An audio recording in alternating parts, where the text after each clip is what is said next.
Assalamualaikum warahmatullahi wabarakatuh. Perkenalkan, nama saya Dimas Pangestu. Saya dari program Studi Komunikasi dan Penyiaran Islam semester 5A. Nah, pada kesempatan kali ini saya akan mengajak teman-teman untuk membahas tentang materi public relation, yakni membangun tujuan dan sasaran. Nah, mengetahui bagaimana membangun tujuan dan sasaran, untuk itu mari sama-sama kita lihat video berikut. Baik teman-teman, untuk mengetahui daripada materi kita ini, kita langsung saja masuk pada pembahasan mengenai strategi membangun tujuan dan sasaran. Nah, sebelum itu kita harus mengetahui dulu strategi dalam konteks PR ini seperti apa. Nah, jadi strategi itu adalah rencana keseluruhan dari organisasi. Nah, kalau untuk strategi sendiri kan pengertiannya bisa langkah-langkah atau tahap-tahap ya. Tapi dalam konteks PR merupakan rencana keseluruhan organisasi. Nah, untuk lebih memahami strategi, pertama-tama teman-teman perlu memahami konsep kembar. Nah, yang akan kita bahas yaitu tujuan dan sasaran. Nah, yang pertama tujuan. Nah, tujuan itu pertanyaan yang berakar pada misi dan atau visi organisasi. Nah, jadi dalam PR sendiri itu kita sebagai PR ya harus menentukan tujuan berdasarkan visi dan misi dari organisasi kita sendiri, jangan melenceng atau berlawanan dengan visi dan misi organisasi atau perusahaan kita. Nah, dalam hal ini terdapat contoh tujuan hubungan masyarakat. Yang pertama, tujuan manajemen reputasi. Nah, tujuan dari manajemen reputasi ini dalam PR adalah membangun dan menjaga citra positif perusahaan maupun organisasi di mata publik. Nah, jadi seorang PR harus bisa menentukan tujuan mau perusahaan, pandangan publik terhadap suatu perusahaan, apakah baik atau jelek.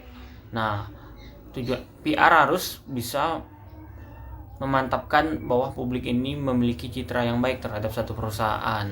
Nah, kemudian tujuan manajemen hubungan. Nah, tujuan manajemen hubungan adalah meningkatkan interaksi positif antara organisasi dan pemangku kepentingan. Nah, meningkatkan interaksi positif antara organisasi atau masyarakat juga. Nah, itu penting bagi seorang PR untuk mengaturnya.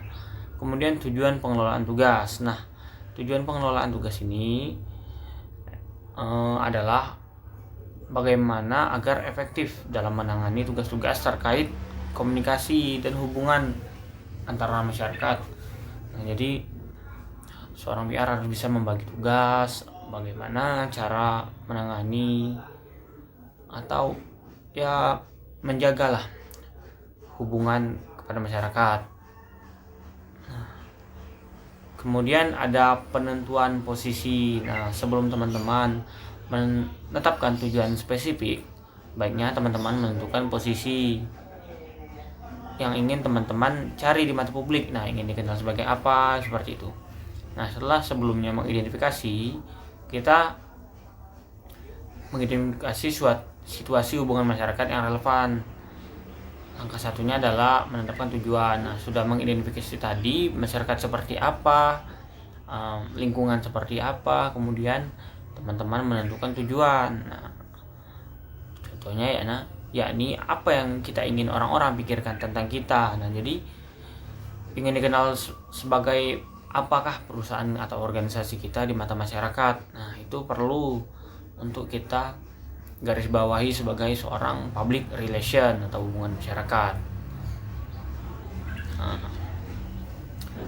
Positioning. Nah, masih perihal penentuan posisi tadi ya, yakni proses mengelola bagaimana suatu organisasi membedakan dirinya dengan makna unik di benak publiknya. Nah, seperti tadi yang kita bahas tuh, bahwa membedakan, ingin dikenal sebagai apakah perusahaan atau organisasi. Nah, khususnya sebagai pembeda ya dari pada organisasi atau perusahaan lain. Nah, kemudian ada contoh pernyataan positioning. Nah, pernyataan positioning ini menggambarkan bagaimana organisasi ingin dilihat oleh publiknya. Nah, ini contoh-contoh pernyataannya ya, misalkan organisasi atau perusahaan ya, bagian apa ya, kita contohkan bagian perabot rumah. Nah, bisa kita ambil contoh pernyataannya ini yang paling ekonomis. Nah, jadi ketika orang-orang memikirkan tentang perabot rumah, kemudian orang-orang akan apa ya, terlintas di benaknya bahwa perusahaan ini adalah perusahaan yang paling ekonomis perihal perabotan rumah tadi. Nah, kemudian ada pemimpin yang menetapkan standar industri. Nah, ini bisa kita gunakan apa ya, ingin kita kenalkan terhadap masyarakat. Kemudian ada nilai terbaik mencerminkan biaya rendah. Kemudian restoran ramah keluarga, merek ramah lingkungan. Nah, itu tadi pernyataan-pernyataan yang sekiranya bisa kita jual kepada masyarakat, supaya terpikirkan di benak masyarakat itu bahwa perusahaan kita ketika ingin membeli sesuatu atau ingin menggunakan sesuatu, maka pernyataan-pernyataan ini tadi dapat membantu masyarakat mengenali perusahaan kita. Kemudian sasaran. Nah, sasaran dalam organisasi adalah hasil yang diinginkan dalam pencapaian tujuan. Nah, sasaran ini pernyataan yang jelas dan terukur, ditulis untuk menunjukkan jalan menuju tingkat kesadaran, penerimaan atau tindakan tertentu. Nah, jadi tujuan dan sasaran tadi gitu. Nah, kemudian ini adalah sasaran, ada manajemen berdasarkan tujuan atau MBO. Nah, seorang PR harus bisa manajemen tujuan-tujuannya ya, di mana organisasi efektif dan efisien merencanakan kegiatan mereka, jadi dapat efektif, kemudian efisien waktu, biaya, segala macam. Kemudian lanjut kepada standar tujuan 11 kriteria. Nah, ini adalah khusus dapat diidentifikasi untuk tujuan hubungan masyarakat atau HUMAS atau PR. Ini menjadi unsur ya, tujuan yang efektif dan praktis. Nah, ini standar-standarnya. Yang pertama adalah berakar tujuan. Jadi tujuannya harus jelas dari bawah dulu, dari atas ataupun dari bawah dulu, berakar, seperti berakar itulah tujuannya. Kemudian berfokus pada publik. Nah, jadi tidak melulu tentang perusahaan terus, harus memperhatikan publik. Kemudian berorientasi pada dampak. Nah, dampak-dampak apa itu harus bisa kita antisipasi. Terkait dengan penelitian, eksplisit, terukur, pasti, waktunya tunggal, menantang, dapat dicapai dan dapat diterima. Itu merupakan standar-standar tujuan daripada PR tadi. Nah, kemudian hierarki tujuan. Nah, hierarki tujuan adalah kesadaran memulainya proses meningkat secara bertahap. Minat kemudian dibangun secara bertahap, sikap berkembang menjadi pilihan yang dapat diterima. Nah, ini tadi harus ditentukan oleh seorang PR.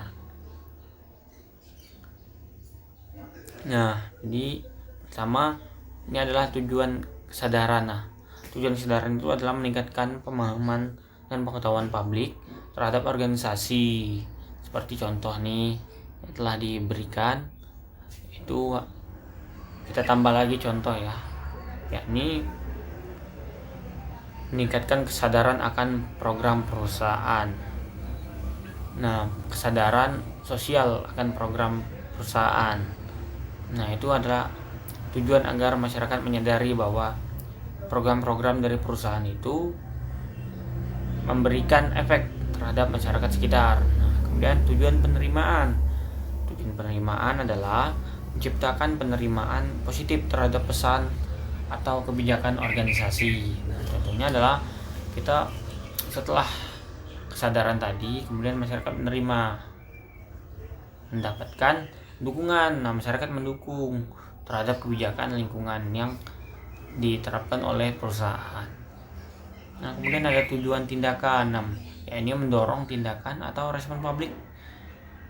Respon positif tentunya, contohnya meningkatkan partisipasi kegiatan amal yang diadakan oleh organisasi. Nah, jadi masyarakat mulai berpartisipasi dalam kegiatan-kegiatan yang kita buat atau perusahaan buat atau PR buat. Itu tadi adalah tujuan daripada tindakan. Nah, kesimpulannya Dalam hal ini, yakni dalam public relation, memahami dan mengelola tujuan serta sasaran adalah krusial. Dengan menetapkan posisi yang jelas, merumuskan sasaran yang terukur, dan memastikan pencapaian tujuan melalui MBO tadi, organisasi diharapkan dapat membangun dan menjaga hubungan yang positif dengan publiknya. Baik teman-teman, sekian video dari saya, semoga dapat bermanfaat bagi kita semua. Mohon maaf apabila ada kesalahan dan kekurangan.